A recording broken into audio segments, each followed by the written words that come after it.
Shalom, my name is Yana of Yashar'al. I am here with a dream, okay, from the Father. And as I always say, take these dreams to the Father in prayer, okay?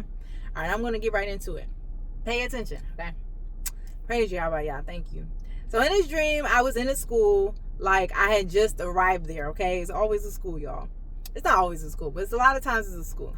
It seemed like it was a university, okay? And I had a lot of stuff, all right? I had a bag that I got from when I went shopping before arriving to the school, okay? When I arrived to the school, one thing I noticed is that I had a lot of blankets, okay? Then while I was writing this down, I heard milkman, okay? So y'all can look that up. Milk is, I think it's like holy or something, but just listen, okay? I heard as I was writing, that's what I heard while I was writing down the dream. So I stopped in the hallway and I dropped my blankets because I wanted to know where I was going to take all of my stuff and find my class, all right?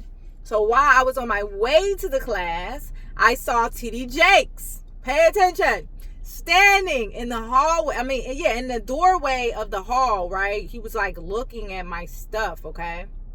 And I found my class. So I left my stuff there and I went looking for my class where I was supposed to be, okay? So then it was like I was on a mission, okay? So I found my class, which was loaded in a classroom in Philadelphia, all right? Philadelphia means brotherly love, okay? And I took my bag and I saw the class, and then I went back to go get my blankets because it's like, okay, I know where my class is now. I'm going to go get my blankets, all right? So when I got back to where I left my blankets, they were missing, okay? They took my stuff. Y'all, and they moved it. Now, let me tell y'all and describe T.D. Jakes. So T.D. Jakes was very, very fat in his dream. I'm spitting, y'all. In the Strong's Concordance, fat is chalib, okay, which is fat, okay, from the unused root meaning to be fat, whether literally or figuratively, the richest or choice part, okay, fatness, okay. So, and then the second definition is the richest, or I just said that, or choice part. So, y'all know T.D. Jakes is very, very rich, okay, he's very rich, all right.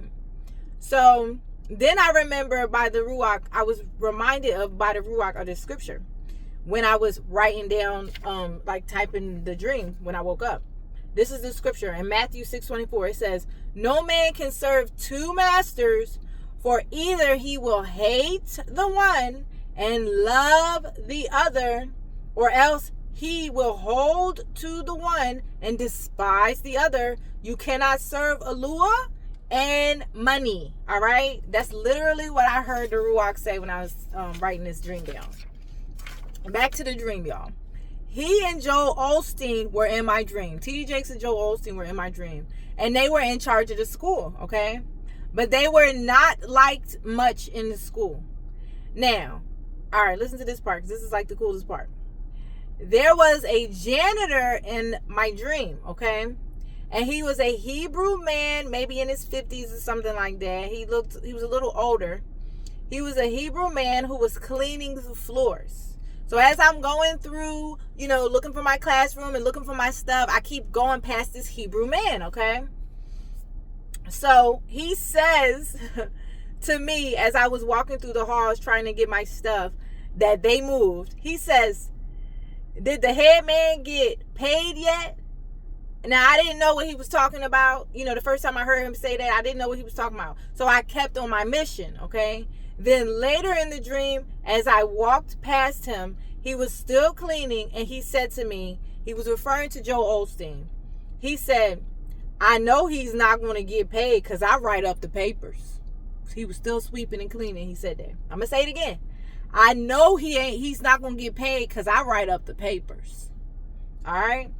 Now, the original meaning of janitor was doorkeeper or gatekeeper. So who do you think the janitor was? Yahuah, right? Now, then I went to his office. I went to Joel Olstein's office, right, to get my stuff. Now, The door was closed when I got there. It was all blacked out. The windows was blacked out. The door was blacked out, like somebody had put some black film on there, okay? And the door was shut, I said. So, hold on, y'all, I already said that. So I thought nobody was in there, all right? So I knocked on the door, and eventually a Yahuah student male came out, and I saw Joe Olsteen's eyes turn red, y'all. And he was evil in this dream. He was evil in this dream. He paid me no mind. It's like, and I got my stuff, but it was like he didn't even know I was there. It was really weird. And I don't think that Joe, what's his name? TD Jakes knew I was there either. It was like I was there in the spirit. I was there in the Ruach. So I ended up getting my blankets that they stole, okay? And it was in a box in his office, in the office. And when I woke up, the Ruach reminded me of this scripture as well in 2 Corinthians 11:13-15. It says, "For such as false apostles, deceitful workers, transforming themselves into the apostles of Mashiach.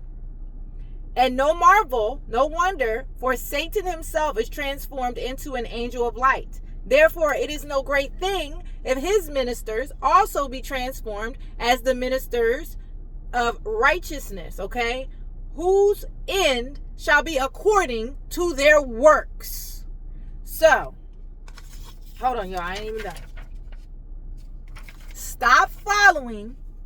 In case you're still doing it, must be a reminder from Yahuah. Stop following these evil pastors, okay? Let go of these lying pastors.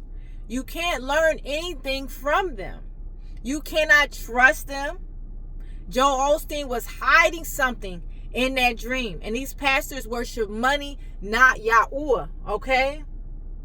That's how they get the status that they have. They use religion to gain wealth. So that's the end of that message, all right? Yahuah wanted y'all to hear that. Praise Abba Yah. Thank you, Yahuah. Thank you, guys. I just want to say thank you. Like this video. Share this video. Because it can help people. You might know somebody that's struggling right now with letting go of Christianity or holding on to Christianity or holding on to some of these pastors. Because I know people who've had a hard time. We grow up in Christianity for so long. And then when it's time to let it go, it can be difficult to let go. So this might be a warning, like, hey, let it go. Let them go. You never know what's going on, what they're doing behind closed doors. But Yahuah knows. Yahuah sees everything, okay? That's really all I have for you guys. Shalom.